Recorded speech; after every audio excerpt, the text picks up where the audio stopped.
ভোটে নির্বাচিত হলে আগামীতে সবাইকে নিয়ে দুর্নীতিমুক্ত নতুন বাংলাদেশ গড়া হবে বলে জানিয়েছেন বিএনপির ভারপ্রাপ্ত চেয়ারম্যান তারেক রহমান। রোববার রাতে রাজধানীর বনানীর একটি হোটেলে এক আলোচনা সভায় লন্ডন থেকে ভার্চুয়ালি যোগ দিয়ে একথা বলেন তিনি।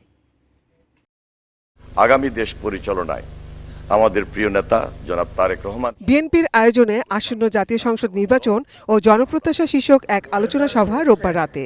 সভায় বক্তব্য রাখেন শিক্ষক, সাংবাদিক, গবেষক ও বিশিষ্টজনেরা। প্রত্যাশা করতে চাই জনাব তারেক রহমান সহ সকলের কাছে যাতে এই স্কুল ডিবেট কম্পিটিশনটার মধ্যে আবারও প্রাইম মিনিস্টার গোল্ড কাপ ঘোষণা করা হয় এবং মেধা মাননের চর্চা আবার শুরু করা হয়। নির্বাচন পরবর্তীকালে যে সরকার গঠিত হবে সেই সরকারের সামনে বিরাট চ্যালেঞ্জ।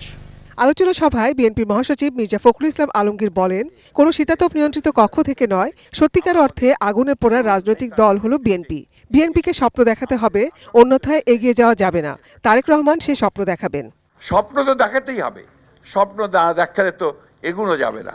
এবং আমি বিশ্বাস করি যে স্বপ্ন তারেক রহমান সাহেব আমাদের দেখাচ্ছেন, আমরা সেখানে পৌঁছতে সক্ষম হব।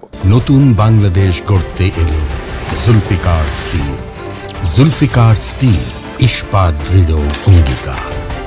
আলোচনা সভায় লন্ডন থেকে ভার্চুয়ালি যোগ দেন বিএনপির ভারপ্রাপ্ত চেয়ারম্যান তারেক রহমান। দেশ গড়ার নানা পরিকল্পনা তুলে ধরেন তিনি।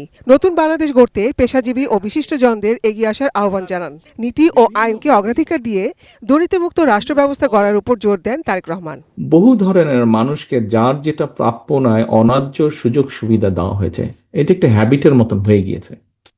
কাজে এই পরিস্থিতির বা এই অভ্যাসের পরিবর্তন করতে হবে। অর্থাৎ দুর্নীতির এক কথায় যদি বলি আমরা সাধারণ স্বাভাবিক কথায়, দুর্নীতির লাগাম টেনে ধরতে হবে। পপুলার ডিসিশন খুব সহজে নেওয়া যায়, বাট রাইট বা কারেক্ট ডিসিশন সবসময় পপুলার ডিসিশন যে রাইট হয় তা নয়, এবং সেজন্য রাইট ডিসিশন নেওয়াটা খুবই কষ্টকর ব্যাপার। নতুন বাংলাদেশ বিনির্মাণে নানামুখী পরিকল্পনা নিয়ে জনগণের দ্বারে দ্বারে যাওয়ার কথা বলেন বিএনপির ভারপ্রাপ্ত চেয়ারম্যান তারেক রহমান।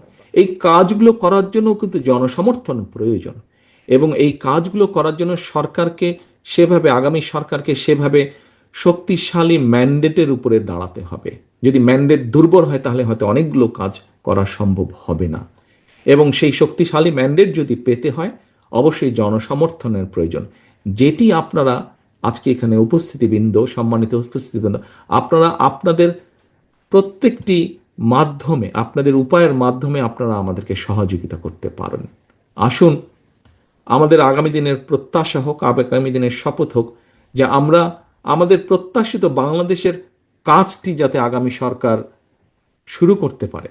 এই কাজের কোনো শেষ নেই, এটার ইমপ্রুভমেন্ট হবে, কিন্তু অন্তত শুরু যাতে আমরা ভালো কাজগুলো করতে পারি। আসুন আজকের অনুষ্ঠানে এটিই হোক আমাদের প্রমিস, এবং এটিই হোক আমাদের প্রত্যাশা, জনগণের কাছে প্রতিশ্রুতি। Nazia Afrin, ATN news, Dhaka. অনুষ্ঠানে উপস্থিত হওয়ার জন্য এই অনুষ্ঠানকে